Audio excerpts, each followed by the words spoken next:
আসসালামু আলাইকুম। আমি ডাক্তার মোহাম্মদ আরশাদ হোসাইন। আহ, আজকে আপনাদেরকে স্বাগতম জানাচ্ছি আমাদের জেনেসিস কর্তৃক আয়োজিত ডেমো ক্লাসে। যারা পেডিয়াট্রিক্স এফসিপিএস পার্ট 1 দিবেন আগামী জুলাই সেশনে, তাদের জন্য আমরা আয়োজন করেছি আজকে ডেমো ক্লাসটি। আমাদের ডেমো ক্লাসের উদ্দেশ্য হচ্ছে যে আজকের টপিক হচ্ছে আমাদের পেডিয়াট্রিক নিউরোলজি।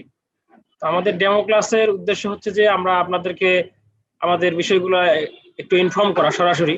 অনেক সময় অনেক বিষয় আপনারা অনেক সময় আমাদেরকে কোশ্চেন করে থাকেন বা আমাদের অফিসে ফোন দিয়ে থাকেন, বা আমাদের সাথে যোগাযোগ করার চেষ্টা করেন যে আমরা পেডিয়াট্রিক্স এফসিপিএস পার্ট 1 দিব, কিভাবে প্রিপারেশন নিব, কিভাবে ভর্তি হব, বা প্রসিডিওর কি, বা এটার অনেক সময় অনেক বিষয় থাকে, আপনারা অনেক সময় অনেক বিষয়গুলো বলতে পারেন না সরাসরি ফোনে।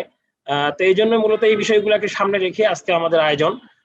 আমাদের আজকের যে বিষয়গুলো থাকবে, আমরা শুরুতে আমরা কিছু ব্রিফিং দিব আমাদের সিস্টেম সম্পর্কে, আমাদের ক্লাস নেওয়ার পদ্ধতি, আমাদের ক্লাস কবে চালু হচ্ছে, এই বিষয়গুলো সম্পর্কে আপনাদেরকে ইনফর্ম করব।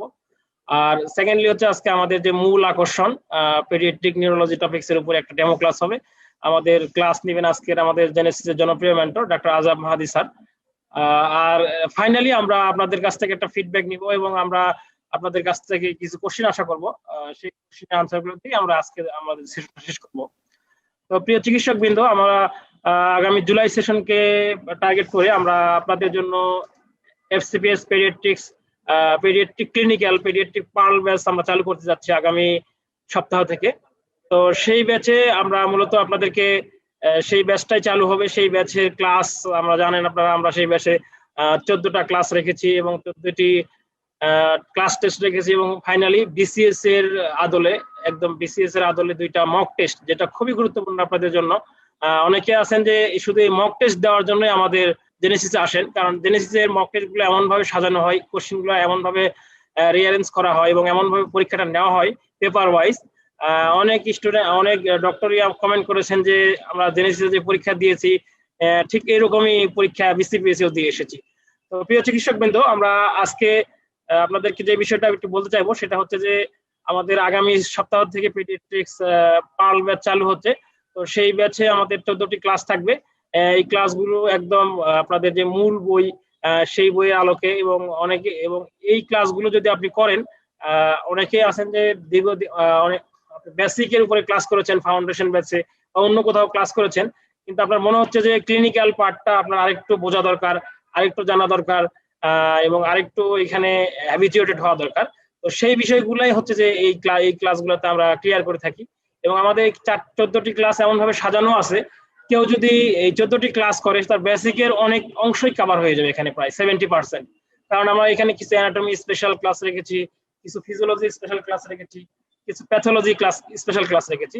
সেই ক্লাসগুলোতে মোটামুটি বেসিকে যে জিনিসগুলো পড়ানো হয় ওভারঅল একটা ব্রিফিং দেওয়া হয় এবং আপনি অল্পতেই, খুব কম সময়ে আপনি সেই বিষয়গুলো কভার করে ফেলতে পারবেন। তো প্রিয় চিকিৎসক বৃন্দ, আমরা যদি আমাদের কেউ যদি মনে করেন যে আপনারা আমাদের ফুল প্যাকেজে ভর্তি হতে চান, যে না আমরা একদম বেসিক সহ পেডিয়াট্রিক্স ব্যাচে ভর্তি হব, তাহলে সেটাও আপনাদের জন্য উন্মুক্ত আছে। সেটা হচ্ছে আমাদের আগামী 6 তারিখ থেকে ফাউন্ডেশন 3 ব্যাচ চালু হচ্ছে। সেই ব্যাচে আমাদের বেসিকের উপরে প্রায় 30টার উপরে ক্লাস থাকবে। এরপরে এই পেডিয়াট্রিক্স 14টা ক্লাস সেটাও আপনি পাবেন। তো সেটাও আপনাদের জন্য উন্মুক্ত আছে।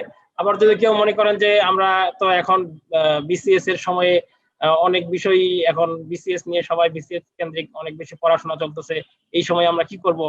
তো আপনারা যদি এই ব্যাচগুলোতে ভর্তি হয়েও থাকেন, আপনার কিছু ক্লাস যদি আপনি করে রাখেন, আপনি নিঃসন্দেহে অনেক বেশি এগিয়ে থাকবেন। আর আমরা জানি যে বিসিএস এর প্রিপারেশন, এখানে মেডিকেল অংশ আছে 100%, মানে 100 নাম্বার, এবং জেনারেল সায়েন্স 100। তো যদি কেউ এই ক্লাসগুলো করেন, পরীক্ষাগুলো দেন, তার জন্য লস হবে না। আর সবচেয়ে বড় কথা হচ্ছে যে এফসিপিএস পার্ট 1 এর প্রিপারেশন কিন্তু আমরা সবসময় বলে আসি যে এটা একটা 6 মাসের প্রিপারেশন। এখানে 6 মাসের প্রিপারেশন একটা লাগেই, 6 মাস সময়টা আপনার লাগবেই। তো সেই সময়টা কিন্তু আপনার জুলাই যদি আপনার টার্গেট থাকে আপনি জুলাই এফসিপিএস পার্ট 1 দিবেন পেডিয়াট্রিক্সে, তাহলে কিন্তু আপনার এই ব্যাচগুলোর সাথে কন্টিনিউ করাটাই আপনার কাছে অনেক বেশি জরুরি। তো আমরা সেই সুযোগটা আপনাদের জন্য রেখেছি। আপনারা এই ব্যাচগুলোতে যদি ভর্তি হয়ে যান, তাহলে আমাদের এই বেসিক ক্লাসগুলোতে সবগুলো ক্লাসই আপনাদের এসআইএফ এ থাকবে, রেকর্ড থাকবে। আপনি আপনার সুযোগ মতো যে ক্লাসগুলো করার সুযোগ আছে সাথে সাথে করে ফেলবেন। দু একটা ক্লাস যদি আপনার কাছে মনে হয় যে এটা আমি এখন করতে পারতেছি না, আমি পরে করব, সেই সুযোগও আছে। কিন্তু ক্লাস এবং পরীক্ষা সবগুলো আপনার এসআইএফ এ রেকর্ড থাকবে। তো এই বিষয়গুলোই থাকবে। আর হচ্ছে যে আমাদের আপনারা জানেন যে আমাদের যে পেডিয়াট্রিক্স এর যে ক্লাসগুলো আছে, এই ক্লাসগুলো একদম জেনেসিসের যারা একদম খুবই অভিজ্ঞ মেন্টর এবং তারা তাদের অভিজ্ঞতার আলোকে এই টপিকসগুলোকে সাজানো হয়েছে। এবং আমরা মনে করি যে এই টপিকসগুলো যদি আপনি ভালোভাবে পড়েন এবং আমাদের মেন্টররা যেভাবে আপনাদেরকে গাইড করে সেই গাইড অনুযায়ী যদি আপনারা চলতে পারেন, ইনশাল্লাহ আগামী জুলাই যে এফসিপিএস পার্ট 1 পেডিয়াট্রিক্স পরীক্ষা হবে, আমরা মনে করি সেই পরীক্ষার জন্য আপনার প্রিপারেশনটা অনেক বেশি ভালো হবে এবং অনেক বেশি মজবুত হবে। তো আপনাদের সেই ভালো একটা ফলাফল আশা করে আমরা আজকের পেডিয়াট্রিক্স ডেমো ক্লাসটা শুরু করতেছি। এবং এখানে যদি অন্য ফ্যাকাল্টির যদি কেউ থেকে থাকেন, আমরা সব ফ্যাকাল্টির জন্য আস্তে আস্তে সবগুলা ক্লিনিক্যাল ক্লাসের ডেমো ক্লাস অ্যারেঞ্জ করবো ইনশাল্লাহ। আমাদের গ্রুপগুলোতে আপনারা চোখ রাখবেন, সেই গ্রুপে আমরা সবসময় আমাদের যে কার্যক্রম আছে সেগুলো আপডেট দেওয়ার চেষ্টা করব। আর হচ্ছে যে আমাদের বেসিক যে ক্লাসগুলো আছে, basic anatomy, physiology, pathology, microbiology, এই ক্লাসগুলো আমরা ক্রমানুসারে বিভিন্ন সময় আমরা ডেমো ক্লাস নিয়ে থাকবো। তো আমাদের ক্লাসগুলো আপনাদের দেখার সুযোগ থাকবে, আপনারা আমাদের ক্লাসগুলোকে জাজ করবেন এবং এই ক্লাসগুলো আপনাদের সাথে যারা আছে, অনেকেই আছে ইন্টারেস্টেড আছেন কিন্তু সঠিক গাইডলাইন পাচ্ছেন না। বিভিন্ন সময়ে হচ্ছে আপনাদেরকে নক করতেছেন যে আমি রেডিওলজির উপরে ক্যারিয়ার করব, কেউ বলে যে আমি ইএনটির উপরে করব, কেউ বলে আমি রেডিও থেরাপির উপরে করব। তো এই জিনিসগুলো, এই ক্লাসগুলো, ক্লিনিক্যাল ক্লাসগুলোর সঠিক একটা গাইডলাইন খুবই দরকার এবং একটা সিলেবাস জানা খুবই দরকার। যে সিলেবাস গুলো নিয়ে এবং আমরা সামনে আমাদের অনেকগুলো ক্লিনিক্যাল ব্যাচ চালু হবে, সেই ব্যাচগুলো চালু হওয়ার আগে আমরা একটা সবার জন্য উন্মুক্ত একটা প্রোগ্রাম করব, সবগুলো ব্যাচের ওরিয়েন্টেশন প্লাস সিলেবাস ডিসকাশন। তো সেই প্রোগ্রামগুলো আমরা ক্রমানুসারে আয়োজন করব। আপনারা আমাদের গ্রুপগুলোতে চোখ রাখবেন, দেখবেন যে অনেক অনেক কনফিউশনে আপনার দূর হয়ে যাবে। অনেকগুলো বিষয় আছে যে সঠিকভাবে না জানার কারণে দুর্বোধ্য মনে হয়, কঠিন মনে হয় এটা সম্ভব না। কিন্তু আপনি যদি সঠিকভাবে জানেন যে আপনার এই বিষয়গুলো লাগবে, আপনার সিলেবাসটা এটা, তখন কিন্তু আপনার কাছে জিনিসগুলো অনেক সহজ হবে। তো প্রিয় চিকিৎসক বৃন্দ, আমরা আজকে আমাদের যে নির্ধারিত টপিকস সরাসরি সেখানে চলে যাব। আমাদের আজকের ডেমো ক্লাস ছিল পেডিয়াট্রিক নিউরোলজি। তো আপনারা আগে চেষ্টা করবেন, মেন্টরের সাথে কোঅপারেশন করবেন। আপনাদের যদি কোনো বিষয়ে কোয়ারি থাকে আমাদেরকে কমেন্ট করে জানাবেন এবং যদি কোনো বিষয়ে সরাসরি আপনি কথা বলতে চান, আমরা আমাদের জুম লিংক আইডিটা আমরা বিভিন্ন গ্রুপে শেয়ার করেছি। আমাদের জেনেসিস পিজি ইন্টার্নস, তারপর Genesis PG Challenger, even Genesis online university, সেখানেও আমরা আমাদের গ্রুপে জুমের লিংক দেওয়া আছে। আপনারা সেখানে সরাসরি জুমে ইন করে আপনারা আমাদেরকে সরাসরি মেন্টরকে কোশ্চেন করতে পারেন এবং আমাদের সিস্টেম সম্পর্কে আপনাদের যদি কোনো কোয়ারি থাকে, আমাদের পার্ট 1-এ আমরা কি কি ব্যাচ আছে বা কি কি কার্যক্রম আছে, আপনি কোন ব্যাচে ভর্তি হবেন, সেই ব্যাচ কেন্দ্রিক যদি কোনো কোয়ারি থাকে, ক্লাস শেষে আমরা আপনাদের সাথে আরো 10 মিনিট কথা বলবো। তো সেই পর্যন্ত আপনাদেরকে অ্যাক্টিভলি পার্টিসিপেশন করার জন্য আমি অনুরোধ জানাচ্ছি। তো এই পর্যায়ে আমাদের যে নির্ধারিত ক্লাস পেডিয়াট্রিক নিউরোলজি, সেটার উপরে ক্লাস নিয়ে আসতেছেন আমাদের জেনেসিসের জনপ্রিয় মেন্টর ডক্টর আজরাফ মাহাদি স্যার। এই পর্যায়ে ডক্টর আজরাফ মাহাদি স্যার তার ক্লাস নিয়ে আসতেছেন। ধন্যবাদ। আসসালামু আলাইকুম, welcome to today's demonstrative session. আজকে পেডিয়াট্রিক্স এফসিপিএস পার্ট 1 আমাদের যে এন্ট্রান্স এক্সাম আছে, এই পেডিয়াট্রিক্স ফ্যাকাল্টির এই এন্ট্রান্স এক্সাম কিভাবে সহজে পার হওয়া যায় সেটার জন্য আমরা ছোট্ট একটা ক্লাস করব, মোটামুটি ঘন্টাখানেকের জন্য। এবং আমরা এই ক্লাসে দেখব যে কত সহজে এবং কত ম্যাজিকের মতো আমরা যে কোনো টপিক খুব সহজে যদি মনে রাখি, তাহলে পরীক্ষায় যে প্রশ্নগুলি আসে পরীক্ষার ওরিয়েন্টেড আমরা সহজে অ্যান্সার করতে পারবো, কারেক্টলি অ্যান্সার করতে পারবো এবং পার হয়ে যেতে পারবো। তো পেডিয়াট্রিক নিউরোলজি আজকে এই টপিকের অনেক সাব টপিক আছে। তো আমাদের এফসিপিএস এন্ট্রান্স এক্সামের জন্য মোটামুটি গুরুত্বপূর্ণ সাব টপিক গুলো হচ্ছে meningitis, encephalitis, febrile seizure and other seizure disorders, cerebral palsy, আর এরপর যেগুলো আসে সেগুলো মোটামুটি কিছুটা 2 স্টার 3 স্টার, যেমন জিবিএস আছে, ট্রান্সভার্স মাইলাইটিস আছে, উইলসন আছে, কিছু আবার মাইস্থেনিয়া গ্রেভিস আছে, ছোট ছোট কিছু টপিক আছে, লাম্বার পাংচার, হাইড্রোকেফালাস। আর সাইকিয়াট্রিক ডিসঅর্ডার মধ্যে দুটো হচ্ছে সবথেকে গুরুত্বপূর্ণ, একটা হচ্ছে অটিজম এবং এডিএইচডি। পাশাপাশি অন্যান্য যে সাইকিয়াট্রিক ডিসঅর্ডার সেগুলো শুধু টার্মিনোলজি জানলেই মোটামুটি হয়ে যায়।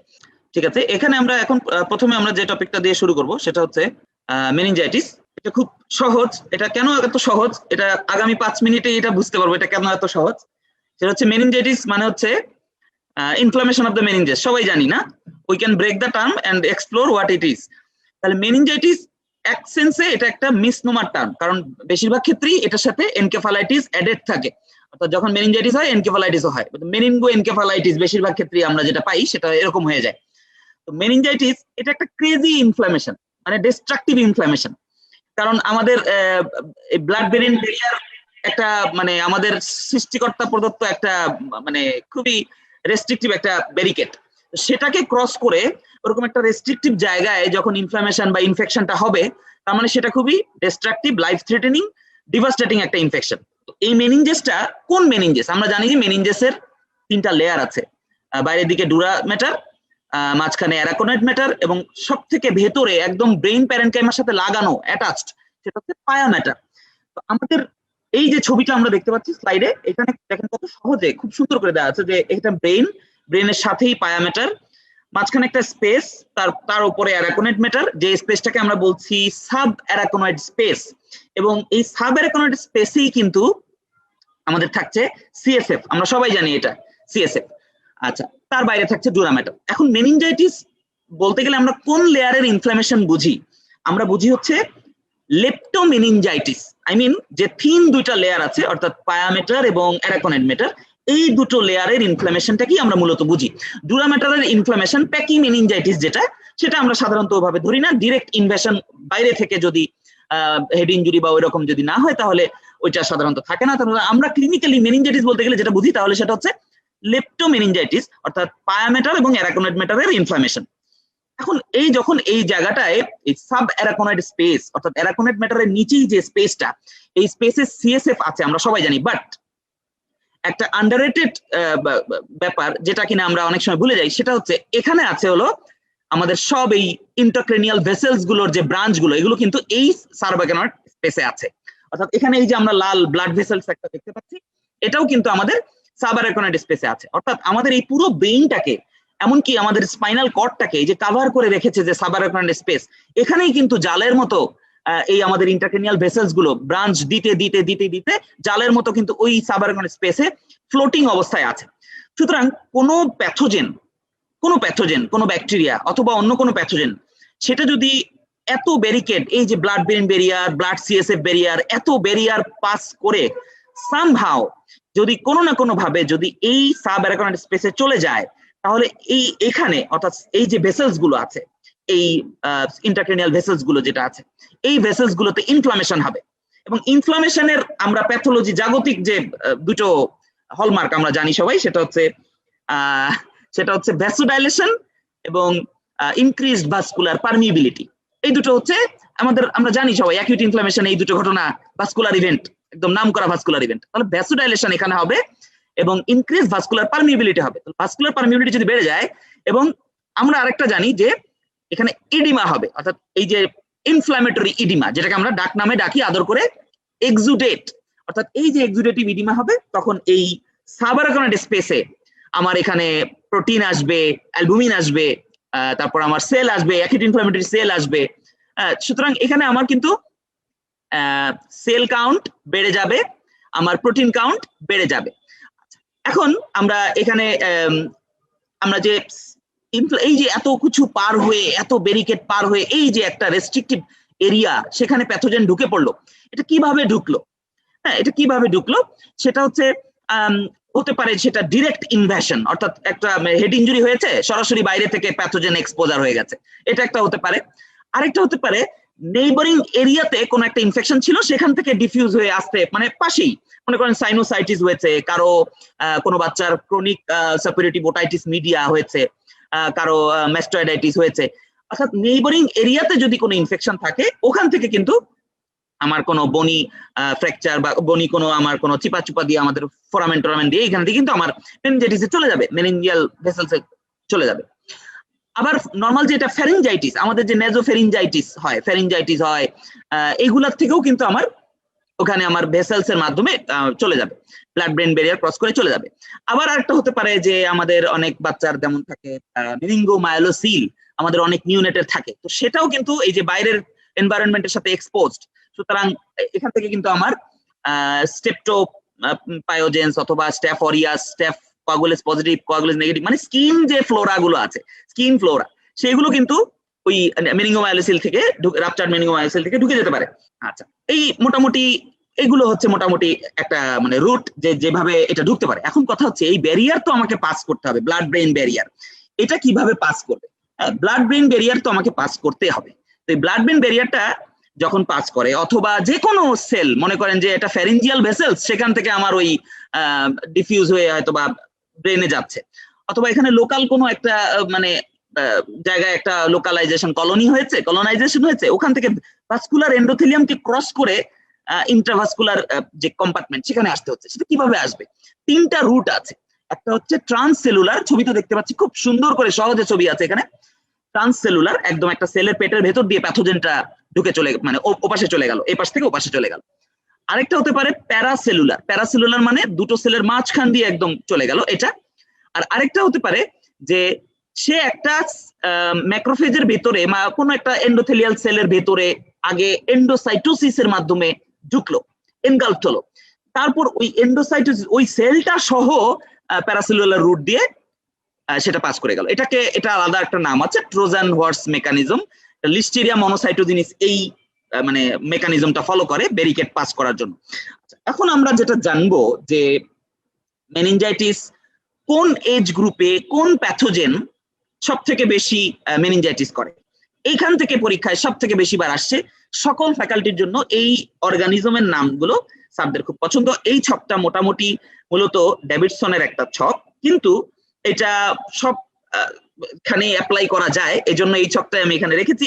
সহজে আমরা মনে রাখতে পারি নিওনেটে 3টা প্যাথোজেন কমন, সেটা হচ্ছে ইকোলাই অথবা gram negative coli, gram negative rods, তারপর হচ্ছে মানে ইকোলাই এন্ড প্রোটিয়াস, দুটোই গ্রাম নেগেটিভ রড। আচ্ছা, দেন গ্রুপ বি স্ট্রেপ্টোকক্সাই।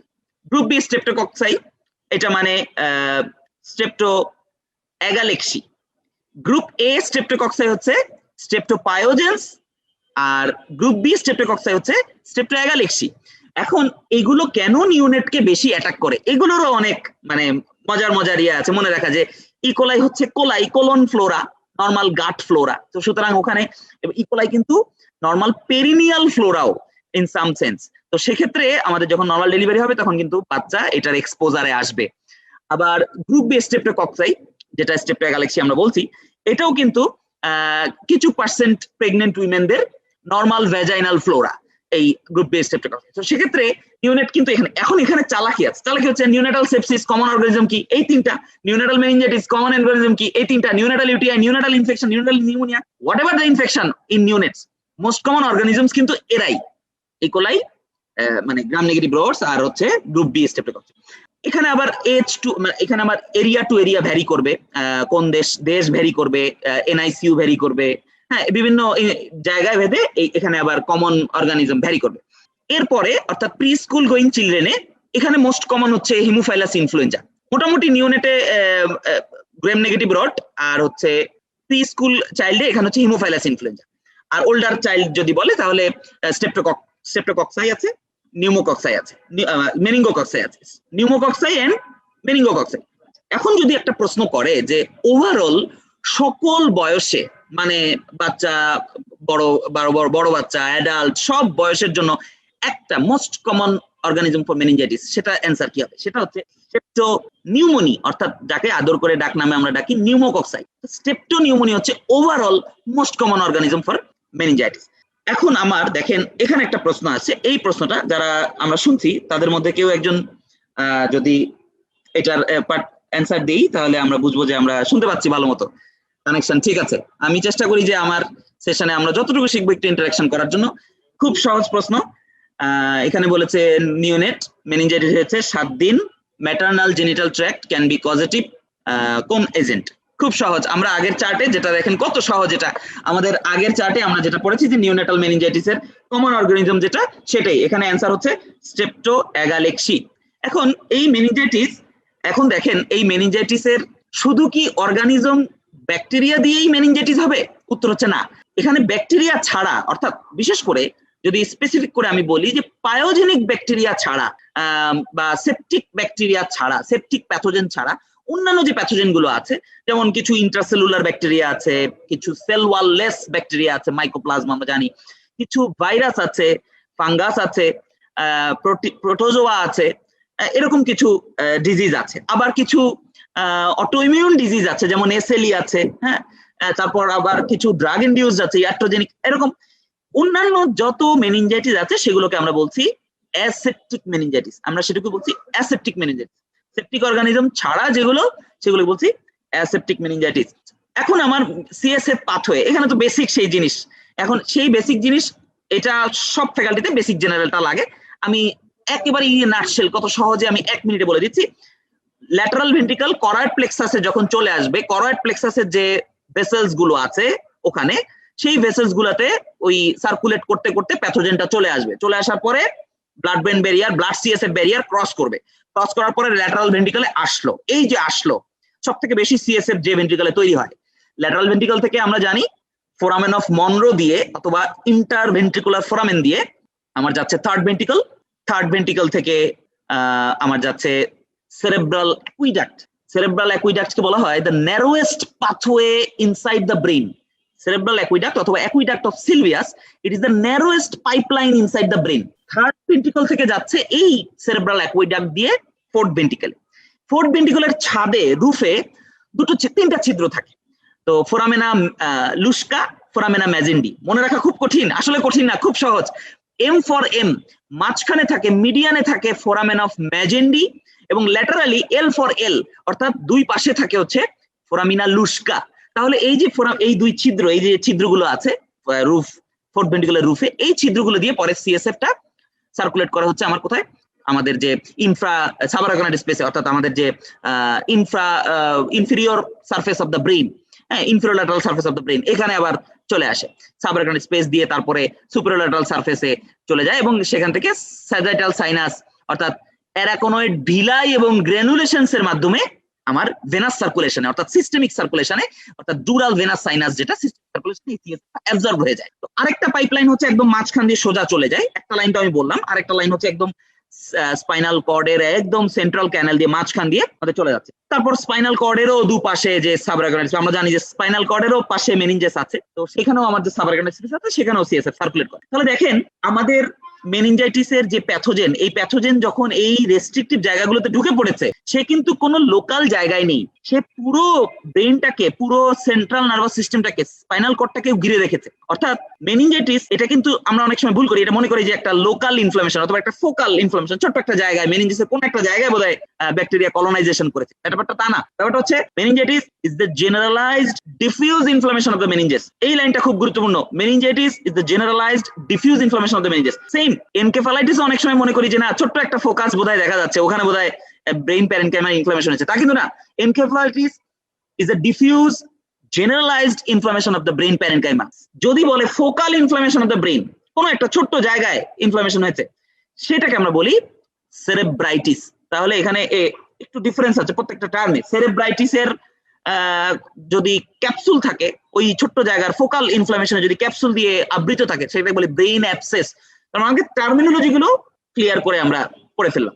এখন দেখি আমরা যেটা মেনিনজাইটিসের আমাদের যে সাইন, তিনটা sign, neck rigidity, Kernig sign, Brudzinski sign. Neck rigidity, Kernig sign, Brudzinski sign.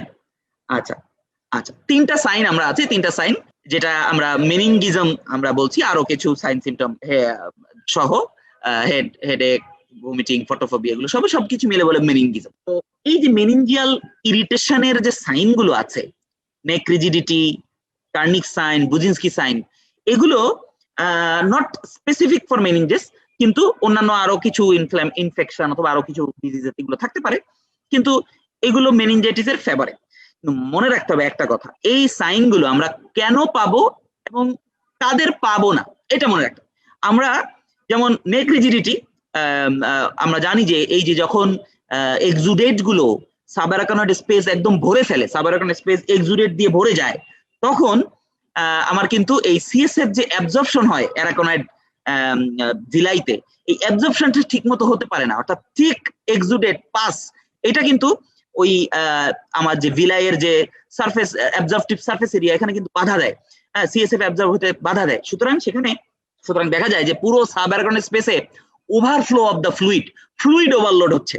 এখানে ইনফ্লামেটরি ইডিমেটাস ফ্লুইড আছে, এখানে সিএসএফ যত সব সিক্রেট হচ্ছে সেগুলো, মানে প্রোডাকশন হচ্ছে সেগুলো আছে।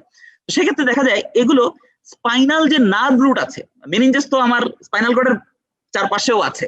তো সেক্ষেত্রে স্পাইনাল নার্ভ রুট যেগুলো আছে, আমরা জানি স্পাইনাল নার্ভ আছে 31 জোড়া স্পাইনাল নার্ভ, প্রত্যেকটা নার্ভ রুটকেও কিন্তু ওটার চারপাশেও কিন্তু ফ্লুইড, একদম সিএসএফ। তো সুতরাং এই সিএসএফ গুলো কিন্তু এই নার্ভ রুটকে প্রেসার দিচ্ছে, অলওয়েজ প্রেসার দিয়ে রাখছে। তো আমরা যখন কোনো মাসল ফ্লেক্স মানে কন্ট্রাকশন করার চেষ্টা করি প্যাসিভলি, হোক সেটা আমার নেক রিজিডিটি মানে আমরা যখন মাথা ফ্লেক্স করছি বাচ্চার, অথবা আমরা যখন এই যে কার্নিক সাইন দেখার সময় আমরা যখন পাটাকে এই যে হিপটাকে 90 ডিগ্রি করছি, মানে আমার নিটাকে আবার এক্সটেন্ড করছি, এই যে আমরা মাসল গুলোকে ফ্লেক্স করছি, সার্ভাইকাল মাসলস গুলো বা এই যে আমার যে হ্যামস্ট্রিং মাসল গুলো, আমরা কার্নিক সাইনে আমরা যেমন পাটা ফ্লেক্স করার সময় হ্যামস্ট্রিং মাসল গুলো ফ্লেক্স করছি, তখন আমার রেসপেক্টিভ স্পাইনাল নার্ভ রুটে কিন্তু আরো চাপ পড়ছে। আমি যখন প্যাসিভলি আবার আমি প্রেস করছি আরো চাপ পড়ছে। সেক্ষেত্রে মানে সে হয়তো মানে বডির একটা ফিজিওলজিক্যাল কম্পেনসেশন মেকানিজম, একটা প্রোটেক্টিভ মেকানিজম, সে হয় পা তুলে দিচ্ছে, না হলে মানে নেকটাকে ভাঁজ করা যাচ্ছে না, সে আরো রেজিস্ট্যান্স দেখাচ্ছে, এরকম আর কি, ব্যথা ইয়ার কারণে। এই সাইনগুলো আমরা নিওনেট এবং ইনফ্যান্সিতে নাও পেতে পারি। এই জিনিসটা আমাদেরকে মাথায় মনে রাখতে হবে। কারণ আমরা এক নাম্বার হচ্ছে নিওনেটে আমার ফন্টানেলি গুলো কিন্তু ওপেন থাকে, অর্থাৎ পোস্টেরিয়র ফন্টানেলি, অ্যান্টেরিয়র ফন্টানেলি, আমরা জানি এটা সবাই, আমরা জানি যে posterior fontanelle, anterior fontanelle. Posterior fontanelle এটা ক্লোজ হয় 6 সপ্তাহ থেকে 8 সপ্তাহ এরকম সময়, মানে 1.5 মাস এরকম সময়ের মধ্যে। আর অ্যান্টেরিয়র ফন্টানেলটা ক্লোজ হয়ে যায় 1.5 বছর, মানে 1.5 বছর ধরে অ্যান্টেরিয়র ফন্টানেলি ওপেন থাকে। তো সেক্ষেত্রে যদি কোনো কারণে এই যে মেনিনজাইটিস হওয়ার কারণে যদি ইন্ট্রাক্রেনিয়াল প্রেসার আইসিপি যদি বেড়েও যায়, তবুও কিন্তু ওই যে ফাঁকা থাকে, ফন্টানেল ফাঁকা আছে, ওটা দিয়ে কিন্তু আইসিপি বেড়ে যাওয়ার কারণে ওই বাল্জড ফন্টানেলিটা আর নাও থাকতে পারে। এই কারণে বাল্জ ফন্টানেলিটা কিন্তু plus minus in case of neonates and infants. তো আর এই যে সাইন গুলো, এই যে স্পাইনাল নার্ভ রুটকে আমি মানে ইরিটেট করছি, এমনিতেই ইরিটেটেড মানে ওভার সিএসএফ বা এই যে এক্সুডেট দিয়ে, তারপরে আমি আরো ইরিটেট করছি, কিন্তু তারপরও এই সাইনগুলো পজিটিভ পাওয়া নাও যেতে পারে। কারণ আমরা জানি যে মাইলিনেশন প্রসেস, বাচ্চাদের মাইলিনেশন প্রসেস জন্মের পরে এই 18 মাস পর্যন্ত কিন্তু মোটামুটি 12 মাস 18 মাস পর্যন্ত মাইলিনেশন প্রসেস থাকতে পারে। এই কারণে তাদের বেলায় কিন্তু আমার বেবিনস্কিন সাইন পজিটিভ আসতে পারে, তাদের বেলায় এই সাইনগুলো আমরা কিন্তু নেগেটিভও পাইতে পারি। সুতরাং ওই নার্ভ ট্রান্সমিশনটা, এই যে ব্যথা হচ্ছে বা আমি রেজিস্ট্যান্স দিচ্ছি, আমি পা তুলতে দিব না বা নেক গলা ভাঁজ করতে দিব না, এই জিনিসগুলো কিন্তু তখন এই নার্ভ ট্রান্সমিশন গুলো সেভাবে হবে না, এবং এই কারণে আমরা এই সাইনগুলো নেগেটিভও পেতে পারি। এখন এখানে দেখেন, তাহলে আমরা এই যে শিখলাম, এখান থেকে যদি একটা সিঙ্গেল বেস্ট করে ফেলে যে important features of meningitis during early infancy আর অল এক্সেপ্ট আর্লি ইনফ্যান্সিতে মেনিনজাইটিস হলে এই সব ফিচার গুলো দেখা যাবে, কোনটা বাদে? তাহলে কত সহজ দেখেন, আমরা যেটা পড়লাম, যতটুকু পড়লাম ওইটুকুর ভেতরেই একটা প্রশ্ন। Bulge out fontanelle, fever with convulsion, impaired consciousness, positive neck rigidity, severe vomiting. এখানে মোটামুটি এও হইতে পারে, বিও হইতে পারে, তবে আমরা যেহেতু এটা ইনফ্যান্সি, আর্লি ইনফ্যান্সি মোটামুটি বলেছে, অ্যান্টেরিয়র ফন্টানেলটা এখানে কিন্তু আমাদের মনে রাখতে হবে যে 18 মাস পর্যন্ত ওপেন থাকতে পারে, কিন্তু অনেক সময় 9 মাস 10 মাস এরকম সময়ও কিন্তু এটা ক্লোজ হয়ে যেতে পারে, দ্যাট ইজ অলসো নর্মাল। হ্যাঁ, 9-10 মাসেও এটা ক্লোজ হয়ে যেতে পারে, এটা অলসো নর্মাল। সুতরাং আমরা ওইটা থেকে আমাদের বেস্ট যায় হচ্ছে পজিটিভ নেক রিজিডিটি, অর্থাৎ মেনিনজিয়াল ইরিটেশনের যে সাইন, সেটাই হচ্ছে এখানে correct answer, single best answer. এখানে আমরা দেখি যে একটা ছবি দিয়েছে যে গ্লাস টেস্ট। হ্যাঁ, এখানে আমরা একটা গ্লাস টেস্ট দিয়েছে। এখন এটা কেন দিয়েছে? এটা দিল হচ্ছে দেখা যাচ্ছে যে একটা বাচ্চার হাতে অনেক র্যাশ হয়েছে, হ্যাঁ, অর্থাৎ র্যাশ হয়েছে, এখানে পিটিচি দেখা যাচ্ছে, অথবা কিছু কিছু একাইমোসিস, পারপুরা, এই ধরনের ব্যাপার স্যাপার দেখা যাচ্ছে, এবং গ্লাস ধরেছে, গ্লাস দেওয়ার পরে গ্লাস ধরার পরে ওই লাল লাল র্যাশ গুলো আর দেখা যাচ্ছে না, ভ্যানিশ হয়ে গেছে। তার মানে এই যে এইটা একটা অর্গানিজম আছে মেনিনগোকক্কাই, অর্থাৎ নিশেরিয়া মেনিনজিটাইডিস মেনিনগোকক্কাই। এই মেনিনগোকক্কাই দিয়ে যদি কারো মেনিনজাইটিস হয় অথবা কোনো ইনফেকশন হয়, মেনিনগোকক্কেমিয়া, সিস্টেমিক ইনফেকশন যদি হয়, তাহলে যে র্যাশ আসবে মানে এই অর্গানিজমটা মানে খুবই ডিভাস্টেটিং। এমনকি মানে দেখা যাবে যে এটা দিয়ে যদি মেনিনজাইটিস হয়, তাহলে মানে ডাক্তার আসিবার পূর্বে রোগী মারা গেল, ওইরকমও হতে পারে। মানে হসপিটালে আসার আগে এতটাই এটা র্যাপিড মানে ডেথ এটা করে। সুতরাং এটার বেলায় কিন্তু এই গ্লাস টেস্টের ফাইন্ডিংস এরকম আসবে না। অর্থাৎ মেনিনগোকক্কেমিয়াতে যে র্যাশ হয়, আমাদের এখানে ছবি আছে আবিদ হোসেন মোল্লা স্যার, খুব সুন্দর, যে পিটিচি, পারপুরা, একাইমোসিস, আমরা জানি যে 1 মিলিমিটারের কম মানে র্যাশ হলে সেটাকে বলি পিটিসি, আর 1 মিলিমিটার বেশি হলে সেটাকে আমরা বলি পারপুরা। হ্যাঁ, আর যদি 1 সেন্টিমিটারের বেশি জায়গা জুড়ে যদি র্যাশ থাকে, ইরাইথেমাটাস র্যাশ থাকে, তাহলে সেটাকে আমরা বলি একাইমোসিস। তাহলে এই যে র্যাশ আসবে স্কিনের নিচে, ব্লিডিং হচ্ছে ভেসেলস গুলো থেকে ব্লাড উজিং মানে হয়ে সাবকিউটেনাস ইয়াতে আসতেছে মেনিনগোকক্কিমিয়া, এখানে কিন্তু আমি যতই গ্লাস ধরি আমার এটা মুছে যাবে না, অর্থাৎ এটা থেকে যাবে। এটাই হচ্ছে ব্যতিক্রম মেনিনগোকক্কিমিয়ার গ্লাস টেস্টের ফাইন্ডিংস, এখানে এটা ব্যতিক্রম। এখন এখানে আমরা দেখি যে এই কোশ্চেনটা আমরা যেটা শিখলাম, যতটুকু শিখলাম, দেখেন এখানে একটা প্রশ্ন দেওয়া আছে, 4 বছরের বাচ্চা, হাই গ্রেড ফিভার 5 দিন ধরে, বোঝা যাচ্ছে একটা acute fever, acute condition, on examination haemorrhagic purpura দেখা গেছে এবং নেক রিজিডিটিও আছে। তাহলে নেক রিজিডিটি যেহেতু একটা আমার মেনিনজাইটিসের একটা সাইন, মেনিনজিয়াল ইরিটেশনের একটা সাইন, সাথে হাই ফিভার আছে, এটাও মেনিনজাইটিসের একটা সিমটম সাইন, তার সাথে আমার হেমোরেজিক পারপুরা আছে স্কিনে। তাহলে এটা আমার কিসের পক্ষে যাচ্ছে? আমার সব থেকে বেস্ট অ্যান্সার এখানে যেটা হবে সেটা হচ্ছে মেনিনগোকক্কিমিয়া।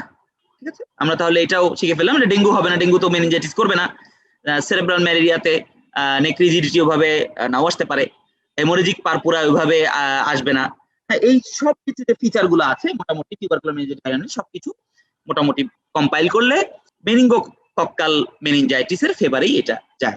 আচ্ছা, এখন আমাদের এই সব কিছু আমি যেভাবে পড়াচ্ছি, যখন আমরা ক্লাস নিব, একদম রিয়েল ক্লাস, তখন আমরা আমাদের শীট ধরে, আমাদের শীটে সব আছে, একদম শীটের পৃষ্ঠার পর পৃষ্ঠা আমরা পৃষ্ঠা উল্টাতে যাব এবং দাগাতে যাব, যে আমাদের জিনিসগুলো খুব সহজ হয়ে যাবে, যে আমাদের অনেকগুলো বই দেখা লাগবে না, এই সব কিছুই সিরিয়ালি আছে। এখন মেনিনজাইটিসের আমরা যে সাইন সিমটম আমরা অনেকগুলো পড়লাম, যে high grade fever, vomiting, oedema, তারপর হচ্ছে কি বলে এটাকে সিজার আসতে পারে। এমনকি এখন আমার যেটা মানে কিছু অড সিচুয়েশন, যেমন মেনিনজেসে যে ইনফ্লামেশনটা হবে, সেই ইনফ্লামেশনে আমার তো ইডিমা হবে, ইনফ্লামেশনের সাইন ইডিমা আমরা সবাই জানি। এই ইডিমাটা শুধু যে আমার এই সাবারকনের স্পেসে এই ইডিমাটাস ফ্লুইডটা থাকবে তাও না, ইন্টারস্টিশিয়াল ইডিমা হবে, অর্থাৎ ব্রেইন প্যারেনকাইমাতেও কিন্তু ইডিমাটাস ফ্লুইডটা ডিফিউজ হয়ে উজিং হয়ে আসবে। তো সেক্ষেত্রে ওই জায়গাটাতে একটা মেকানিক্যাল প্রেসার দিবে, ওই জায়গাটাতে ভাস্কুলার যে কি বলে পারফিউশন, এই পারফিউশনটা ইম্পেয়ার্ড হতে পারে। তো এখানে আমার স্ট্রোক হতে পারে, অর্থাৎ ইসকেমিয়া, সেরেব্রাল ইনফার্কশন মানে স্ট্রোক হতে পারে। অর্থাৎ মেনিনজাইটিসের বাচ্চা কিন্তু অ্যাকিউট স্ট্রোক সিনড্রোম নিয়ে আসতে পারে, হেমিপ্যারেসিস নিয়ে আসতে পারে। তাহলে অ্যাকিউট স্ট্রোক সিনড্রোম এটা কিন্তু একটা মেনিনজাইটিসের ইমিডিয়েট কমপ্লিকেশন। আচ্ছা, এখানে আমরা কমপ্লিকেশন দেখতে পাচ্ছি, আবিদ হোসেন মোল্লা স্যারের বইতে মেনিনজাইটিসের কমপ্লিকেশন লেখা আছে। এবং ওই যে কি বলে এটাকে, ওই যে আমার ইডিমা ফ্লুইডটা যে জায়গাটাতে স্ট্রোক হলো সেই জায়গাটায় কোনো ক্রেনিয়াল নার্ভও থাকতে পারে, তাহলে ক্রেনিয়াল নার্ভ প্যালসিও হতে পারে। হ্যাঁ, এরকম প্রত্যেকটা জিনিস কিন্তু আমরা আমাদের রেগুলার যে ক্লাস আছে এগুলোতে আমরা মেকানিজম দেখা দিব। লং টার্মে আমার যে লং টার্ম সিকুইলি আছে মেনিনজাইটিসের, most common long term sequelae যদি এখান থেকে বলে এই এতগুলো লং টার্ম সিকুইলির মধ্যে, তাহলে অ্যান্সার হচ্ছে ডিফনেস, সেন্সরি নিউরাল ডিফনেস, এটা হচ্ছে অ্যান্সার। যদি বলে most common long term sequelae of meningitis, that is deafness or sensory neural deafness. এখন সবথেকে গুরুত্বপূর্ণ যে আমরা যে টপিকটা পড়বো সেটা হচ্ছে লাম্বার পাংচার, এবং লাম্বার পাংচার করে মেনিনজাইটিসের কি ফাইন্ডিংস আসবে। আমরা মেনিনজাইটিসে অনেক রুটিন টেস্ট করব, অনেক বেসলাইন টেস্ট করব, ব্লাড সিবিসি করব, ইএসআর করব, আমরা অন্যান্য টেস্ট করব, সোর্স ইনফেকশনের সোর্স খুঁজে বের করার জন্য চেস্ট এক্সরে করব, ইউরিনারি করব, অনেক কিছু করব। কিন্তু আমাকে যেটা না করেই না সেটা হচ্ছে লাম্বার পাংচার। লাম্বার পাংচার করে সিএসএফ আমরা দেখবো। আমি অলরেডি বলে ফেলেছি যে আমরা মেনিনজাইটিস, বিশেষ করে পায়োজেনিক মেনিনজাইটিস যদি হয়, তাহলে সেখানে আমার হচ্ছে কি থাকবে, সেল কাউন্ট, অর্থাৎ অ্যাকিউট ইনফ্ল্যামেটরি সেল, যেটা ব্যাকটেরিয়ার জন্য আসে, নিউট্রোফিল, এই নিউট্রোফিল কাউন্ট বেড়ে যাবে, আর প্রোটিন অনেক বেড়ে যাবে, অর্থাৎ এক্সুডেট ইনফ্ল্যামেটরি এক্সুডেট অনেক বেড়ে যাবে, অ্যালবুমিন অনেক বেড়ে যাবে। এখন আমাকে তো আগে নরমাল জানতে হবে, যে নরমালি আমাদের আসলে সেল কতগুলো থাকে। আমাদের নরমালি সেল থেকে 0 to 5, মানে অর্থাৎ সেল সাধারণত থাকে না, অথবা থাকতে পারে 5টা, 2টা 5টা থাকতে পারে, হ্যাঁ, পার কিউবিক মিলিমিটার অল্প কিছু সেল থাকতে পারে, সেটা লিম্ফোসাইট। নিওনেটে এই সেলটা 25 পর্যন্ত নরমাল কাউন্ট করা হয়, যে 25টা পর্যন্ত লিম্ফোসাইট নরমালি হয়তো থাকতে পারে, 25-30টা পর্যন্ত থাকতে পারে। তাহলে আমার পায়োজেনিক মেনিনজাইটিসে আমরা এই স্লাইডে দেখতে পাচ্ছি এটা 281 পৃষ্ঠায় খুব চমৎকার একটা আছে, মানে কম্প্যারিজন আছে, লাম্বার পাংচারের কম্প্যারিজন আবিদ হোসেন মোল্লা স্যারের বইতে 281 পৃষ্ঠায় যে bacterial pyogenic meningitis, tubercular meningitis, viral মেনিনজাইটিসের মধ্যে পার্থক্য, লাম্বার পাংচার দিয়ে পার্থক্য, এগুলো আমাদের আছে, সিএসএফ স্টাডি দিয়ে পার্থক্য। তাহলে দেখেন আমার এই ছকে আমরা সহজে বুঝতে পারছি যে ডাব্লিউবিসি কাউন্ট বেড়ে যাবে, এটাকে আমরা আদর করে বলি প্লিওসাইটোসিস, মানে লিউকোসাইটোসিস, অনেক সময় বলি প্লিওসাইটোসিস ইন কেস অফ সিএসএফ। এটা বাড়বে, এটা ভাইরালেও বাড়বে, টিউবারকুলার মেনিনজাইটিসও বাড়বে, সবগুলোতে মোটামুটি বাড়বে। তবে মনে রাখতে হবে পায়োজেনিক মেনিনজাইটিসে নিউট্রোফিল কাউন্ট বাড়বে, আর ভাইরাল মেনিনজাইটিসে অথবা টিউবারকুলার মেনিনজাইটিসে লিম্ফোসাইট কাউন্ট বাড়বে। অর্থাৎ এটা আমাদের মানে খুব গুরুত্বপূর্ণভাবে মনে রাখতে হবে। আর প্রোটিন সবগুলোতেই বাড়তে পারে পায়োজেনিক মেনিনজাইটিসের ইনফ্লামেশন যেহেতু, সুতরাং প্রোটিন সবগুলোতেই বাড়তে পারে, তবে বেশি বাড়বে পায়োজেনিক মেনিনজাইটিস এবং টিউবারকুলার মেনিনজাইটিসে। বাকি ভাইরাল মেনিনজাইটিস, ফাঙ্গাল মেনিনজাইটিস এগুলোতেও মানে বাড়তে পারে, নরমালও থাকতে পারে, যাই হোক। আর গ্লুকোজটা খুব বায়োকেমিক্যাল যে আমরা যেগুলো দেখি, অর্থাৎ গ্লুকোজ দেখি, প্রোটিন দেখি, আমরা ক্লোরাইড দেখি, এই যে বায়োকেমিক্যাল যে প্যারামিটার গুলো আমরা দেখি সিএসএফ এ, সেখানে কিন্তু আমরা একটা জিনিস দেখেন যে প্যাথোজেন গুলো, বিশেষ করে ব্যাকটেরিয়া গুলো গ্লুকোজকে ইউজ করবে, তাদের তো এটিপি দরকার, তো সুতরাং তারা এই যে অ্যানারোবিক গ্লাইকোলাইসিস তো করবে, সেখানে চালাবে, গ্লুকোজটাকে তারা কনজিউম করবে, তারা বংশ বিস্তার করবে, তারা এই জিনিসটাকে তারা ইউজ করবে। তাহলে এই গ্লুকোজ লেভেল কিন্তু কমে যাবে, মানে সিএসএফ এ কমে যাবে, এটা খুবই গুরুত্বপূর্ণ একটা প্যারামিটার। টিউবারকুলোসিসও সেম, যেহেতু এটাও একটা ব্যাকটেরিয়া, মাইক্রোব্যাকটেরিয়াম টিউবারকুলোসিস, সেও কি করবে, গ্লুকোজ মানে কনজিউম করবে, সে এটাকে মেটাবলিক ফিউল হিসেবে এটাকে ইউজ করবে, সুতরাং গ্লুকোজ আমরা কিন্তু কম পাবো। তো সেক্ষেত্রে নর্মাল সিএসএফ এ আমাদের যে গ্লুকোজ লেভেল, অর্থাৎ 40 থেকে 80 মিলিগ্রাম পার ডেসিলিটার, এটা যদি আমরা বলি, সেখান থেকে আমার কমে যাবে। তো আরো স্পেসিফিক যদি করে আমরা বলি, তাহলে আমরা অনেক সময় এটা এভাবে করি যে আগে সিএসএফ মানে লাম্বার পাংচার করার আগে আমরা গ্লুকোজটা দেখে নিই। তো গ্লুকোজ দেখে নিলে ওইটা আমাদের নর্মাল যে গ্লুকোজ, ব্লাড গ্লুকোজ লেভেল আমরা জানি যে 140 মিলিগ্রাম পার ডেসিলিটারের কম থাকবে, 140 মিলিগ্রাম পার ডেসিলিটার বা 160 140। এই সিএসএফ করার পরে আমরা সিএসএফ এর গ্লুকোজ যদি আমরা দেখি ব্লাড গ্লুকোজের 2/3 এর কম, তাহলে আমরা বুঝবো যে ব্যাকটেরিয়া এগুলো খেয়ে ফেলেছে, ঠিক আছে। এভাবেও আমরা, এটা আরো বরঞ্চ বেশি কারেক্ট, অ্যাকিউরেট এভাবে করাটা। আর অবশ্যই লাম্বার পাংচার করার আগে, লাম্বার পাংচার করার পর আধা ঘন্টার মধ্যেই আমার অ্যানালাইসিস করতে হবে, এই সিএসএফ স্টাডিটা করতে হবে, ল্যাবে পাঠিয়ে দিতে হবে, নাহলে সেল ডিসইন্টিগ্রেট, সেল ভেঙে যাবে, আমি রেজাল্টটা অ্যাকিউরেট পাবো না, বায়োকেমিক্যাল প্যারামিটারও চেঞ্জ হয়ে যেতে পারে। সুতরাং আমি আধা ঘন্টা কালেক্ট করার পরে আধা ঘন্টার মধ্যে সিএসএফটা পাঠিয়ে দিব। এখন এই যে সেম স্লাইড আছে, আমরা এখান থেকে শিখবো না, আমরা আবিদ হোসেন মোল্লা স্যারের বইতে 281 পৃষ্ঠার যে স্লাইডটা আছে, এখানে যে প্রশ্নটা আছে এটা আমরা কেউ একজন অ্যান্সার দিই, কেউ একজন এনিওয়ান, যদি আমরা কেউ দেখতে পাই তাহলে অ্যান্সার দিই, দেওয়ার চেষ্টা করি। হ্যাঁ, এখানে বলেছে যে একটা নিউবর্ন বেবি 3 দিনের মাথায় সে লিথার্জিক হয়ে পড়েছে, high grade fever, vomiting, lumbar puncture করে ব্যাকটেরিয়াল মেনিনজাইটিস পাওয়া গেছে, গ্রাম স্টেইন করেছে, গ্রাম স্টেইন করে সিএসএফ এ গ্রাম স্টেইন করে শর্ট গ্রাম পজিটিভ রড পেয়েছে, তার শর্ট গ্রাম পজিটিভ রড। তাহলে এখানে গ্রাম পজিটিভ রড আমরা সবাই বুঝতে পারছি এটা কি হচ্ছে, গ্রাম পজিটিভ রড ব্যাসিলাই বলেছে, গ্রাম পজিটিভ ব্যাসিলাই, নিওনেটে যে অর্গানিজম গুলো কমন তার মধ্যে গ্রাম পজিটিভ রড, তার মানে এটার অ্যান্সার হচ্ছে লিস্টেরিয়া মনোসাইটোজিনেস, লিস্টেরিয়া মনোসাইটোজিনেস। খুব সহজ, সেই বক্স থেকে কোশ্চেনটা এসছে। এখন টিউবারকুলার মেনিনজাইটিস আমরা এখানে জাস্ট ইন এ নাটশেল আমরা জাস্ট দেখবো যে tubercular meningitis is the most common chronic meningitis, ঠিক আছে, most common chronic meningitis, tubercular meningitis. এখানে এটা একটা disease course, natural course maintain করে, স্টেজ 1, স্টেজ 2, স্টেজ 3 এরকম আছে, যে আমার এটাকে কি বলে, এটাকে প্রথমটা হচ্ছে একেবারে ভেগ স্টেজ, প্রোড্রোমাল স্টেজ, তারপরেরটাই হচ্ছে মেনিনজাইটিক স্টেজ, যেখানে মেনিনজাইটিসের সব ফিচার গুলো আসবে, 1-2 সপ্তাহ এরকম থাকবে। তারপরে লাস্টে স্টেজ 3টা হচ্ছে কোমা স্টেজ, মানে একেবারে রোগীর অবস্থা খুব খারাপ, একদম কোমাটোজ, হেমিপ্লেজিয়া, প্যারাপ্লেজিয়া এগুলো চলে আসতে পারে, এগুলো হচ্ছে। আচ্ছা, তো এই যে আমরা পায়োজেনিক মেনিনজাইটিসে আমাদের যে ট্রিটমেন্ট হবে, অবশ্যই বোঝা যাচ্ছে যে খুব শক্তিশালী ইয়া দিতে হবে, শক্তিশালী আমার অ্যান্টিবায়োটিক দিতে হবে। তাহলে আমরা অর্গানিজম ভেদে অ্যান্টিবায়োটিক দিব। যে অর্গানিজম আমরা সাসপেক্ট করব অথবা যে অর্গানিজম আমার ইনভেস্টিগেশনে আসবে সিএসএফ কালচারে বা সিএসএফ স্টেইনিং এ বা কালচারে আমার আসবে, অথবা যেটাকে আমরা সাসপেক্ট করব, যে এজ গ্রুপে আমার ডিজিজটা হবে সেই অনুযায়ী আমরা অ্যান্টিবায়োটিক দিব। তবে ইউনিটে যেহেতু গ্রাম নেগেটিভ অর্গানিজম দিয়ে হয়, তো সেক্ষেত্রে আমরা থার্ড জেনারেশন সেফালোস্পোরিন, যেটা গ্রাম নেগেটিভ কাভারেজ বেশি, সেটা অবশ্যই দিব 21 দিন 21 দিন 21 দিন। সাথে এখন এখানে নিউনেটে আমরা নিউনেটের বেলায় এটা তো আমরা 21 দিন দিব। অন্যান্য বয়সের যে অর্গানিজম সেক্ষেত্রে আমার 14 দিন 7 দিন 10 দিন এরকম কোর্স আছে, বইতেও আছে খুব সুন্দর করে।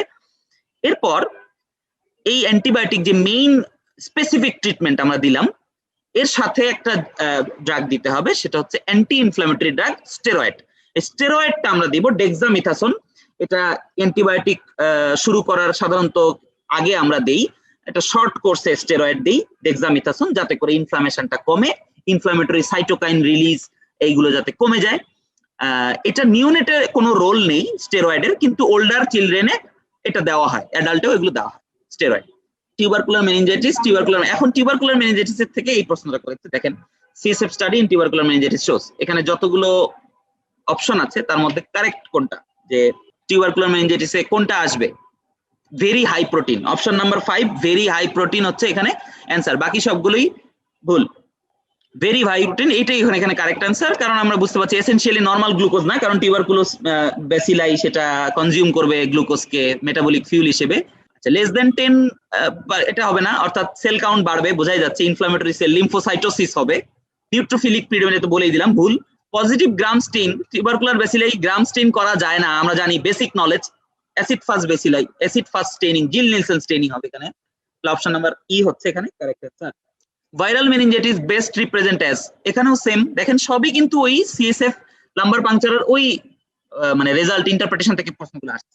এক্সেস অফ লিম্ফোসাইটস ভাইরাল মেনিনজাইটিসে ট্রু, বেস্ট রিপ্রেজেন্ট। আচ্ছা, ইনক্রিজ প্রেসার, প্রেসার নরমাল থাকতে পারে, রিডিউস প্রোটিন, প্রোটিন তো বাড়তে পারে অথবা নরমাল থাকতে পারে, রিডিউস সুগার, সুগার কমে যেতে পারে অথবা নরমালও থাকতে পারে, টার্বিড কালার। এখানে সবথেকে বেস্ট বলেছে, বেস্ট স্টেটমেন্ট, তাহলে এখানে অ্যান্সার হচ্ছে লিম্ফোসাইটোসিস, এক্সেস অফ লিম্ফোসাইটস। আচ্ছা, এখন আমরা যেটা জানবো সেটা হচ্ছে এই যে আমরা লাম্বার পাংচার করেছিলাম, এই লাম্বার পাংচার এটার ইন্ডিকেশন কি কি, কন্ট্রা ইন্ডিকেশন কি কি? ইন্ডিকেশন হচ্ছে এই আমরা মেনিনজাইটিস, এটা তো বলেই ফেললাম, একটা ইন্ডিকেশন মেনিনজাইটিস, এনকেফালাইটিস, এবং আমাদের যে কি বলে এটাকে অন্যান্য যে অটোইমিউন যে ডিজিজ গুলো আছে, জিবিএস অথবা আমাদের অ্যাডেম অথবা অন্যান্য যে কানেকটিভ টিস্যু ডিজিজ আছে, অটোইমিউন ইমিউন মিডিয়েটেড ডিজিজ যেমন এসএলই, এগুলোতে কিন্তু আমরা ইয়েটা করি, অর্থাৎ ডায়াগনস্টিক পারপাসে লাম্বার পাংচার করি, সিএসএফ ড্র করি, সেখানে দেখি। আরেকটা সময় আমরা এটা করি, সেটা হচ্ছে লিউকেমিয়া। আমরা যখন ট্রিটমেন্ট দিই লিউকেমিয়া, অর্থাৎ আমরা যখন ইন্ট্রাথিকাল কেমোথেরাপি দেই, অর্থাৎ সিএসএফ এর ভিতরে যখন আমরা হাইড্রোকর্টিসন, মিথোটিক্সেট আমরা যখন কেমোথেরাপি পুশ করি, কেমো দিই, তখন কিন্তু আমরা সাথে সাথে মানে সিএসএফটাকে বের করে নিয়ে আসি, যে দেখি যে আমরা যে লিউকেমিয়া মেটাস্টাসাইজ করে ব্রেনে চলে গেছে কিনা, সিএনএস চলে গেছে কিনা, সেটাও আমরা কিন্তু করি। এখানে মোটামুটি ইন্ডিকেশন গুলো আছে, আবিদ হোসেন মোল্লা স্যারের বইতে আছে, একদম শেষের দিকে লাম্বার পাংচার আছে খুব সুন্দর করে। পরীক্ষায় যেটা ঝামেলাটা লাগবে, এখান থেকে একটা প্রশ্ন করবে, যেটা হচ্ছে আজকে আমরা লাস্ট যে টপিকটা শিখবো সেটা হচ্ছে 1+ ফর্মুলা। আমরা খুব সহজে 1+ মোবাইল না, 1+ ফর্মুলা, হ্যাঁ, সেটা আমরা শিখবো। লাম্বার পাংচার কোন বয়সের বাচ্চাদের কোন লেভেলে করা হয়, এখান থেকে প্রশ্নটা সব ফ্যাকাল্টিতে মোটামুটি আসে, পেডিয়াট্রিক ফ্যাকাল্টিতে আসবে, ঠিক আছে? লাম্বার পাংচার কোন লেভেলে করা হয় এটা আমরা মনে রাখবো 1+ ফর্মুলা দিয়ে। কিরকম? আমরা জানি অ্যাডাল্টে আমাদের স্পাইনাল কর্ড হচ্ছে C1 to L1, C1 থেকে L1 পর্যন্ত, ফার্স্ট সার্ভাইকাল ভার্টিব্রা থেকে lower border of the lumber 1 vertebra পর্যন্ত, C1 থেকে L1, খুব সহজ মনে রাখা। তো আমরা এক যোগ করব, অর্থাৎ 2 এক যোগ করলে 2, লাম্বার 2, তাহলে 2 আর 3 এর মাঝখানে হচ্ছে বেস্ট স্পেস ফর অ্যাডাল্টস, অর্থাৎ সেকেন্ড লাম্বার ইন্টারভার্টিবাল স্পেস, অর্থাৎ লাম্বার 2 আর 3 এর মাঝখান দিয়ে 1+। আচ্ছা, যখন আমরা যখন জন্মাই, অর্থাৎ নিওনেট এট বার্থ, তাদের স্পাইনাল কর্ডটা কি ওই নাম্বার 1 পর্যন্ত থাকে? না, তাদের স্পাইনাল কর্ডটা থাকে নাম্বার 3 লেভেলে, নাম্বার 3 লেভেল পর্যন্ত থাকে, অর্থাৎ C1 থেকে L3 পর্যন্ত থাকে। সুতরাং 1+ ফর্মুলা আমরা নিওনেট, ইনফ্যান্ট এবং 2 বছর পর্যন্ত আমরা কোন লেভেলে করব? 1+ ফর্মুলা, নাম্বার 3 পর্যন্ত স্পাইনাল কর্ড শেষ, তাহলে আমরা করব 4 আর 5 এর মাঝখানে, এক যোগ করলে 4 আর 5 এর মাঝখানে। খুব সহজ। কেন? কারণ হচ্ছে আমরা যখন আসলে কি মানে ওই যখন আমরা বড় হই, অর্থাৎ বাচ্চা যখন আস্তে আস্তে বড় হয়, তখন ভার্টিব্রার যে গ্রোথ, অর্থাৎ আমরা জানি সোমাটিক গ্রোথ মানে 18 বছর পর্যন্ত সোমাটিক গ্রোথ হয়, ভার্টিব্রার যে গ্রোথ, এই গ্রোথটা যে হারে হয় নিচে মানে বড় হয়, নিচের দিকে যায়, স্পাইনাল কর্ডের মানে গ্রোথটা সেই হারে হয় না, সেই রেটে হয় না। এই কারণে যত বয়স গড়ায় স্পাইনাল কর্ডটা তত উপরে উঠতে থাকে, মানে স্পাইনাল কর্ডটা তত উপরে উঠতে থাকে। তাহলে 2 বছরের থেকে 18 বছর পর্যন্ত যদি বলা হয়, মানে মোটামুটি ওল্ডার চাইল্ড, 6 বছরের বাচ্চা, 10 বছরের বাচ্চা, 15 বছরের বাচ্চা, এই যে ওল্ডার চাইল্ড, তাদের কিন্তু স্পাইনাল কর্ডটা শেষ হয় আরেকটু উপরে, অর্থাৎ নাম্বার 3 থেকে একটু উপরে, নাম্বার 2 তে শেষ হয়। নাম্বার 2 তে শেষ হলে 1+ ফর্মুলা আমরা করব নাম্বার 3 আর 4 এর মাঝখানে, খুবই সহজ, নাম্বার 3 আর 4 এর মাঝখানে থার্ড ইন্টারভাল স্পেসে। আর অ্যাডাল্টে তো আমরা জানি যে নাম্বার 1 এ আরো একটু উপরে উঠে যায়, অর্থাৎ নাম্বার 1 এ শেষ হয়, তাহলে আমরা করব 2 আর 3 মাঝখানে। তাহলে যে বয়স দিয়ে বলুক, আমাকে যদি বলে যে 6 বছরের একটা বাচ্চা অথবা 12 বছরের একটা বাচ্চা, তার সন্দেহ করছি যে তার মেনিনজাইটিস হতে পারে, অথবা এসএসপি হতে পারে, অথবা অন্য কিছু একটা হতে পারে, আমি তাকে মানে স্পাইনাল ট্যাপ করতে চাই, কোন লেভেলে করব? তাহলে যদি অপশনে এরকম 5টা অপশন, 5টা লেভেল থাকে, তাহলে আমরা সহজেই অ্যান্সার করতে পারবো। বয়সটা ধরলেই আমরা সহজেই অ্যান্সার করতে পারবো। তো ঠিক আছে, আজকে আমরা মোটামুটি আমরা জাস্ট একটা শর্ট ক্লাস করলাম, যে শর্ট একটা ডেমনস্ট্রেটিভ ক্লাস, যাতে করে আমরা একটু আইডিয়া করতে পারি যে আমরা আসলে কিভাবে ক্লাস নেই। তো এইভাবে আমরা আসলে নিব না, মানে আরো সুন্দর করে, আরো ডিটেইলস করে, এবং আমাদের যে শীট আছে, আমাদের যে ঐতিহাসিক শীট আছে, সেটা দিয়ে আমরা পৃষ্ঠার পর পৃষ্ঠা দাগাতে দাগাতে যাব, যাতে করে আমাদের কষ্ট খুব কম হয় এবং অন্যান্য অনেক জায়গায় আমাদের জাম্প করতে না হয়। আচ্ছা, কারো কোনো প্রশ্ন আছে কিনা? আমি বলতে ভুলে গেছি, কারো কোনো প্রশ্ন আছে কিনা আজকে আমাদের সেশন রিলেটেড, অথবা পেডিয়াট্রিক্স রিলেটেড, অথবা আমাদের জেনেসিসের যে কোনো কার্যক্রম রিলেটেড প্রশ্ন থাকলে এখানে আমরা কমেন্টে আমরা লিখতে পারবো। ঠিক আছে, সবাই ভালো থাকবেন, সুস্থ থাকবেন, নিরাপদে থাকবেন, জেনেসিসের জন্য দোয়া করবেন। ধন্যবাদ, আসসালামু আলাইকুম। ধন্যবাদ ডক্টর আজাব মাহাদি স্যারকে, খুব সুন্দরভাবে পেডিয়াট্রিক নিউরোলজির উপরে প্লাস ওভারঅল পেডিয়াট্রিক্স এর বিষয়ে একটা গাইডলাইন দেওয়ার জন্য। তো আমাদের এই পর্যায়ে আমরা আমাদের প্রশ্নোত্তর পর্ব, বা আপনাদের কোনো কিছু জানার থাকলে সেটা আমাদেরকে বলবেন। তো আমাদের ম্যাক্সিমাম অনেকে লাইভে আছেন, আমাদের জুমে আমাদের সাথে প্রবেশ করেছেন কম, তো 2-1 জন আছেন, তাদের কি কোনো কোশ্চেন আছে কিনা আপনারা একটু আনমিউট করে আমাদেরকে কোশ্চেন করতে পারেন। আর জুমে যদি কারো কোনো কোশ্চেন না থাকে, লাইভে আমাদেরকে কমেন্টে কয়েকজন বলেছেন যে পেডিয়াট্রিক্স এর অফলাইন ক্লাস কবে হবে। তো অফলাইন ক্লাস আসলে এটা আসলে সরকারি সিদ্ধান্তের উপরে নির্ভর করতেছে। আপনার স্কুল, কলেজ, শিক্ষা প্রতিষ্ঠান যখন খুলবে, তখন আমরা ইনশাআল্লাহ জেনেসিস আমরা চালু করবো অফলাইনে। আর এখন পর্যন্ত যে ব্যাচগুলো চালু হবে আমাদের সামনে, সবগুলো ব্যাচই হচ্ছে অনলাইন ক্লাস হবে। আচ্ছা, একজন ওই যে আফরিনা বিথি, উনি লাইভে আমাদেরকে কমেন্ট করেছেন, নিউরোফিজিওলজি এন্ড নিউরো অ্যানাটমি খুব ডিফিকাল্ট লাগে। হ্যাঁ, এই ব্যাপারে সাজেশন দেন ভাইয়া। আসলে আমরা তো ওই নিউরোফিজিওলজি এবং নিউরো অ্যানাটমি নিঃসন্দেহে সব ফ্যাকাল্টির জন্য এটা অনেক কঠিন সাবজেক্ট। আর এই টপিকগুলো থেকে খুব বেশি আমরি কোশ্চেন আসে না, খুব কম আসে কোশ্চেন, তো এটা নিয়ে এত বেশি প্যানিক হওয়ার দরকার নেই। আর আমরা তো আমাদের মাত্র একটা ডেমো ক্লাস নিয়েছি, আমরা আমাদের আরো কিছু সেশন থাকবে, সেই সেশনগুলোতে আমরা চেষ্টা করব। আর আমরা তো আমাদের যে ফেসবুক গ্রুপ আছে, সেই গ্রুপগুলোতেও আপনারা কমেন্ট করবেন, আমাদের যে সিনিয়র মেন্টর আছেন তারা আপনাদেরকে সেই রিপ্লাই দেওয়ার চেষ্টা করবেন। এরপরে আমরা আমাদের যে কার্যক্রম সেটা একটু আপনাদেরকে সংক্ষেপে বলে আমরা শেষ করবো আজকের প্রোগ্রাম।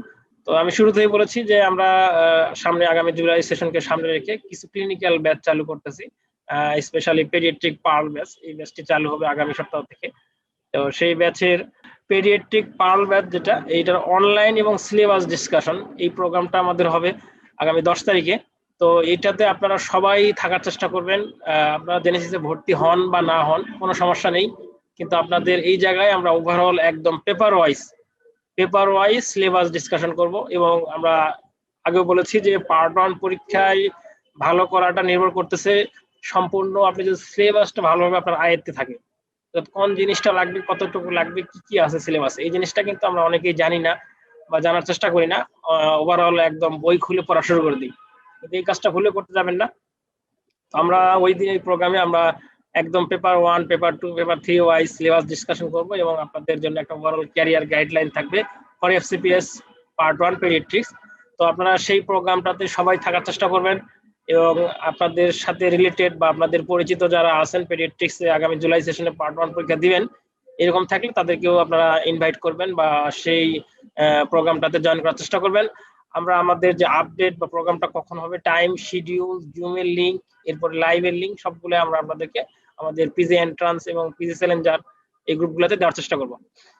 আর পেডিয়াট্রিক্স পার্ল ব্যাচ নিয়ে আমি বলেছি একটু আগেও যে এখানে আমরা চেষ্টা করেছি এমনভাবে টপিকগুলো সাজানোর, এখানে যদি শুধু কেউ যদি পার্ল ব্যাচে ভর্তি হয় তার বেসিকেরও প্রায় 70 থেকে 80% ক্লিয়ার হয়ে যাবে।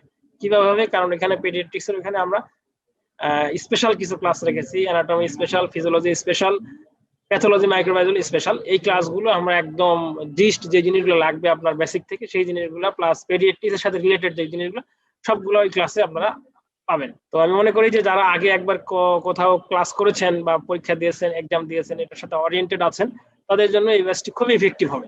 আর একদম যারা নিউ কামার, নতুন যারা আসবেন, সামনে জুলাই পরীক্ষা দিবেন, আমি তাদেরকে সাজেস্ট করবো যে আমাদের ফাউন্ডেশন 3 যে ব্যাচটা চালু হচ্ছে আগামী 6 তারিখে, 6 ফেব্রুয়ারি, সেই ব্যাচে আপনারা ওখানে ভর্তি হওয়ার চেষ্টা করবেন।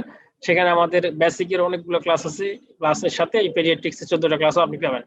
আর যারা আমাদের বিসিএস ক্যান্ডিডেট আছেন তাদের জন্য আমি বলবো যে বিসিএস পরবর্তীতেও আমাদের বিভিন্ন ব্যাচের কার্যক্রম থাকবে, তবে সেই ব্যাচগুলো সাধারণত ক্রাশ টাইপের ব্যাচ হয়। ওখানে আপনাদের টপিকসগুলো অনেক বড় বড় হয়ে যাবে এবং আপনার সময়টা তখন কম থাকবে, আপনার জন্য অনেক বেশি ওভারলোড হবে। তো আমরা সবসময় আমাদের সাজেশন দিই যে যেহেতু এটা একটা 6 মাসের প্রিপারেশন, এই ব্যাচগুলোতে যেই ব্যাচগুলো এখন রানিং বা শুরু হবে সামনে, এই ব্যাচগুলোতে যদি আপনারা কন্টিনিউ করেন আপনাদের জন্য সবচেয়ে বেশি ভালো হবে। কারণ আপনি যদি এই ব্যাচগুলোতে সব ক্লাস এখনই করে ফেলতে হবে এরকম বিষয় না, আপনার সুযোগ সুবিধা মতো যে ক্লাসগুলো আপনি করতে পারেন সেগুলো করবেন, বাকিগুলো তো আপনার এসআইপি রেকর্ড থাকবে, আপনি যে কোনো সময় আপনার সুবিধাজনক সময় বা পরীক্ষা দেওয়ার পরে বাকি ক্লাসগুলো দেখে পরবর্তীতে রুটিনটা কন্টিনিউ করতে পারবেন। তো আমরা আর কথা বাড়াবো না, আমরা আপনাদেরকে যে ক্লাস নিয়েছি পেডিয়াট্রিক্স এর উপরে, আমাদের সামনে আমাদের আরো কিছু ডেমো ক্লাস থাকবে, আরো কিছু স্পেশাল টপিকস এর উপরে আমরা ক্লাস নিব। তো আপনাদের যদি কোনো কোয়ারি থাকে, আপনাদের কোনো বিষয়ে যে ইন্টারেস্ট থাকে পেডিয়াট্রিক্স এর, এই বিষয়ে একটু ডিসকাশন করলে আমাদের জন্য ভালো হয়। সেই বিষয়গুলো আপনারা আমাদের গ্রুপে আমাদেরকে জানাবেন কমেন্ট করে, আমরা চেষ্টা করব আমাদের মেন্টরদের সাথে যোগাযোগ করে সেই বিষয়ের উপরে একটা সেশন নেওয়ার জন্য। তো সবাইকে অসংখ্য ধন্যবাদ।